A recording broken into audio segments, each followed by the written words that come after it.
لا الہ الا اللہ محمد رسول اللہ۔ میں سمجھ گیا یہ ذات کوئی بڑی عظیم المرتبت ذات ہے، یہ ذات کوئی عظیم ہستی ہے جس کو اللہ نے اپنے نام کے ساتھ لگا کے رکھا ہے۔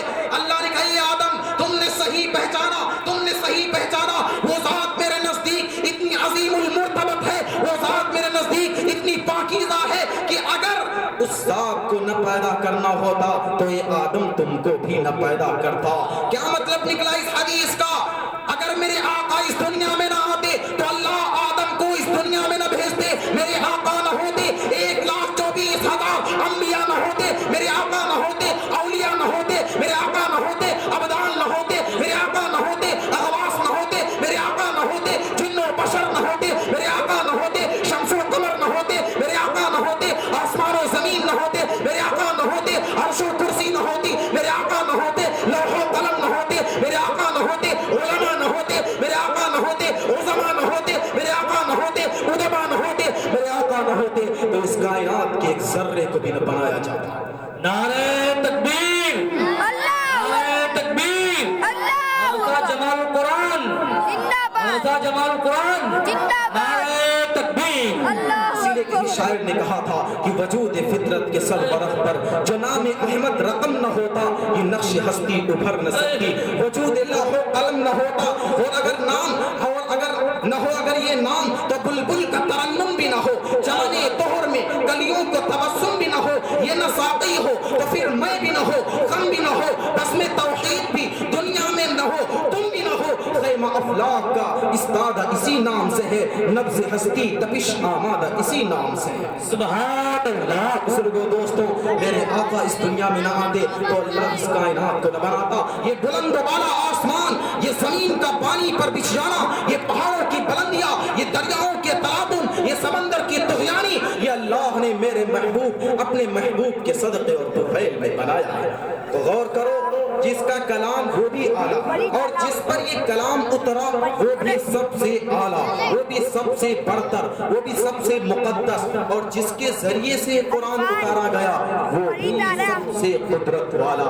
نزل بہ الروح الامین، اس قرآن کریم کو حضرت جبرائیل علیہ السلام کے ذریعے سے نازل کیا گیا۔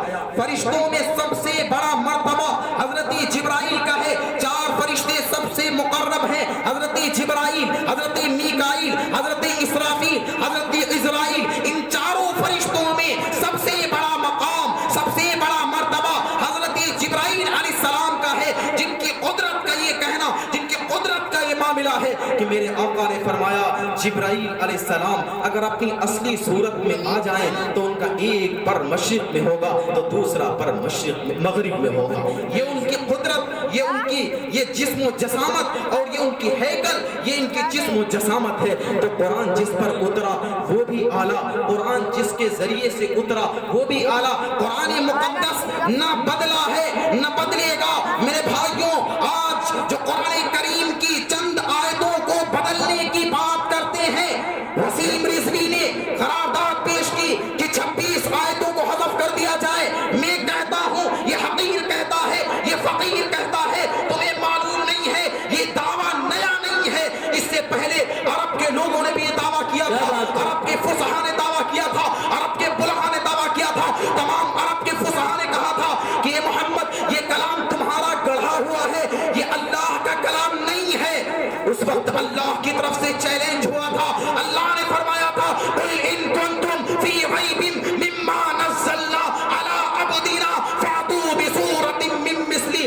اگر تم کو شک ہے، اگر تم کو شبہ ہے، اگر تم یہ کہتے ہو کہ یہ قرآن کسی انسان کا ہے تو جاؤ تمام لوگوں کو اکٹھا کر لو، تمام فصحاء کو بلا لو، تمام بلغاء کو بلا لو، تمام ادباء کو بلا لو اور کہہ دو کہ اس جیسی ایک آیت بنا کر دکھا دیں، ایک آیت اس جیسی بنا کر دکھا دیں۔ تمام ادباء، تمام فصحاء ایسے عرب کے چیانے تھے جو فی البدی اشعار کہتے تھے، فی البدی اشعار کہتے تھے، ایسی مہارت تھی، لیکن قرآن کریم کی ایک آیت نہ بنا سکے۔ تمام عرب کے فصحاء نے کہا بے شک یہ اللہ کا کلام ہے، یہ انسان کا کلام نہیں ہے، اس کلام کی فصاحت بتاتی ہے، اس کلام کی بلاغت بتاتی ہے، اس کلام کا اسلوب بتاتا ہے، اس کلام کا انداز بتاتا ہے، اس کلام کی کشش بتاتی ہے، اس کلام کی نورانیت بتاتی ہے۔ کہ یہ انسان کا کلام نہیں ہے، یہ اللہ تبارک و تعالیٰ کا کلام ہے۔ اللہ نے آج سے 1400 سال پہلے فرما دیا تھا اِنَّا نَحْنُ نَزَّلْنَا الذِّكْرَ وَإِنَّا لَهُ الْحَافِظُونَ۔ اے لوگوں، ہم نے قرآن کریم کو نازل کیا ہے اور ہم ہی قیامت کی صبح تک اس کی حفاظت کریں گے۔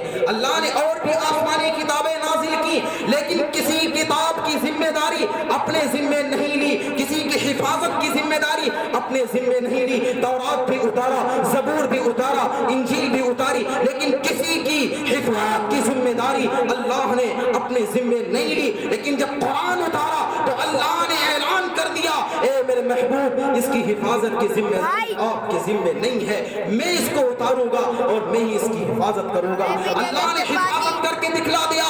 1400 سال سے لے کر کے اب تک ہر زمانے میں قرآن کریم کو بدلنے والے، قرآن کریم کو حذف کرنے والے، قرآن کریم پر انگلی اٹھانے والے پیدا ہوتے رہے۔ تاریخ اٹھاؤ، تاریخ اٹھاؤ، تاریخ کی پردگردانی کو تم کو پتا چلے گا۔ معتزلہ آئے تھے قرآن کو بدلنے کے لیے، معتزلہ نے دعویٰ کیا تھا کہ قرآن یہ اللہ کا کلام نہیں ہے، یہ اللہ کا مخلوق ہے۔ اس وقت ہمارے علماء نے اس کا مقابلہ کیا اور میدان میں کودنے والا وہ مرد مجاہد امام احمد بن حنبل تھا، جس نے اپنی پیٹھ پر 70 کوڑے کھا کر کے بھی قرآن کریم پر کوئی نشان نہیں آنے دیا۔ آج بھی ایسے چیارے موجود ہیں۔ سن 1857 میں جب انگریزوں نے قرآن کریم کے احکامات کو بدلنا چاہا، قرآن کریم پر انگلی رکھی، قرآن کریم کے خلاف لب کشائی کی، تو اس وقت ہمارے علماء دیوبند نے ان کا تعاقب کیا، ان کا مقابلہ کیا اور ان کو اس دیش سے باہر نکال دیا۔ اس لیے قرآن کریم پر کوئی آنچ نہیں آ سکتی۔ قرآن کریم ایسا کلام ہے میرے بھائیوں، آپ کو پتہ ہے کیسا کلام ہے؟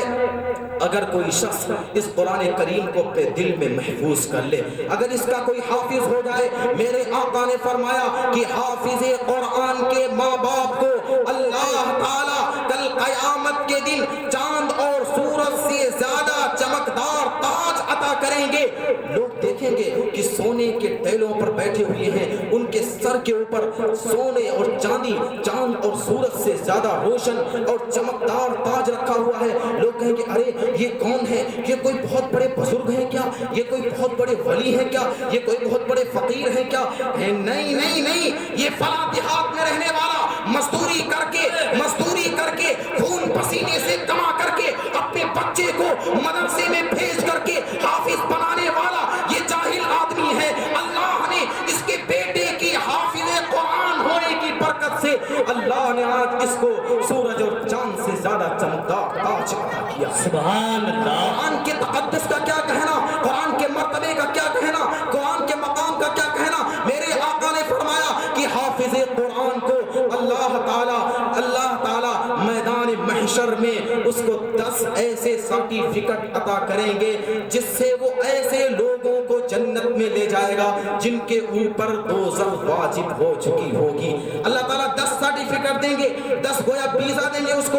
چنانچہ وہ دیکھے گا کہ میرے باپ کو گھسیٹتے ہوئے فرشتے لے جا رہے ہیں، فرشتوں کو روکے گا، اے فرشتوں روکو۔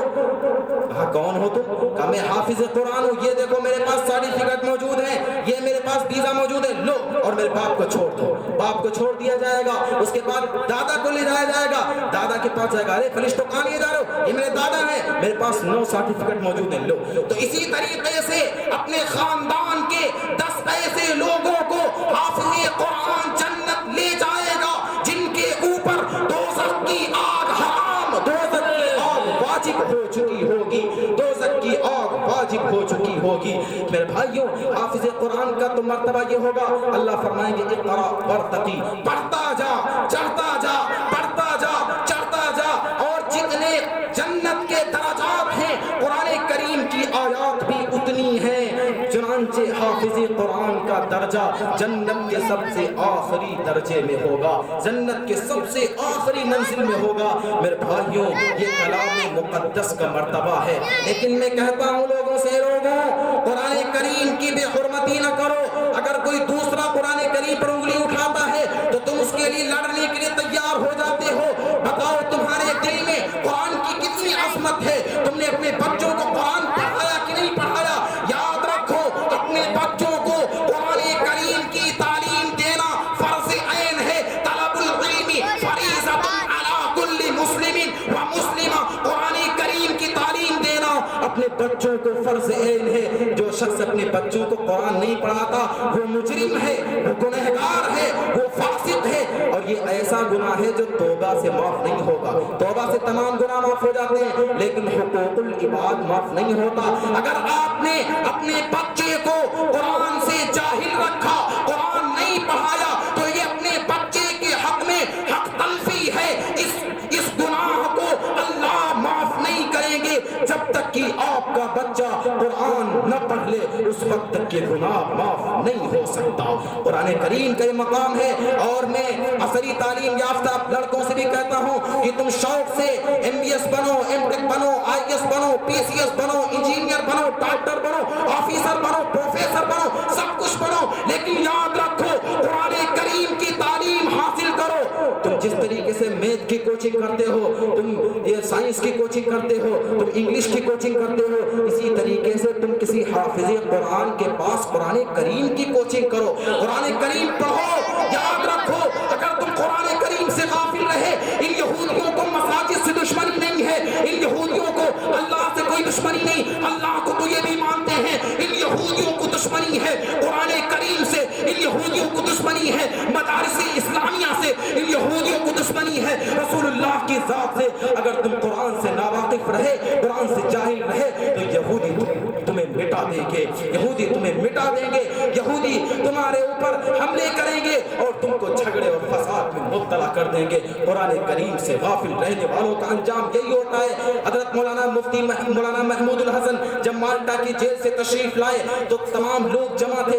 آپ نے فرمایا کہ میں مالٹا کی جیل میں اتنی مصیبتوں کو برداشت کرنے کے بعد میں نے دو چیزیں سیکھی ہیں، دو سبق میں نے سیکھے ہیں۔ لوگوں نے کہا حضرت کیا سیکھا ہے آپ نے اتنی مصیبت برداشت کر کے؟ کہا دو چیزیں یہ ہیں کہ آج جو یہ امت پریشان ہے، آج جو امت یہ رو رہی ہے، آج بیچ چوراہے پر جو اسے مارا جا رہا ہے، آج جو اس کے اوپر ظلم کیا جا رہا ہے، اس کی دو وجوہات ہیں۔ ایک وجہ یہ ہے کہ یہ امت قرآن کریم سے غافل، قرآن کریم کی تلاوت سے ناغلط، قرآن کریم پڑھنے سے جاہل، اس لیے اس امت کو پیٹا جا رہا ہے۔ دوسری وجہ یہ ہے کہ یہ امت آپس میں جھگڑ رہی، آپس میں اتحاد نہیں، آپس میں ایک دوسرے سے اخوت و بھائی چارگی نہیں، اس لیے یہ امت پٹ رہی ہے۔ اللہ تعالی ہم سب کو قرآن کریم کے تحفظ کی اور اس کے تعلیم کی فکر کی توفیق عطا فرمائے۔ وآخر دعوانا ان الحمد للہ رب العالمین۔